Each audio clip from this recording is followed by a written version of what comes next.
Hi friends, this is me Shushmita and welcome to my mini blog. আজকে পয়লা বৈশাখ, তাই সকাল সকাল চলে এসেছি বড়মার মন্দিরে পুজো দিতে। এখানে দেখো আমরা দুজনেই সেম ড্রেস পরে আছি। কত লাইন দেখো, এত রোদের মধ্যে আমরা লাইনে দাঁড়িয়েছি, এই মাথা থেকে ওই মাথা পর্যন্ত প্রচুর লাইন। কোথায় মন্দির আর লাইনে দাঁড়িয়েছি কত দূরে এসে, আমরা 10:45টার সময় লাইনে দাঁড়িয়েছি, তারপর থেকে 5 ঘন্টা লাইনেই রয়েছি।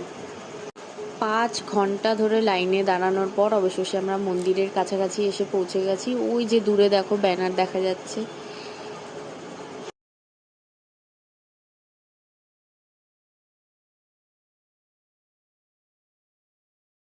অ্যাটলিস্ট মন্দিরের ভেতরে ঢুকতে পেরেছি, তবুও এখানে প্রচুর লোকের ভিড়।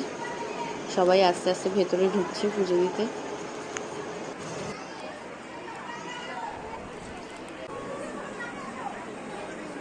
অবশেষে মন্দিরের ভিতরে ঢুকে গেছি। তোমরা সকলে মায়ের দর্শন করে নাও।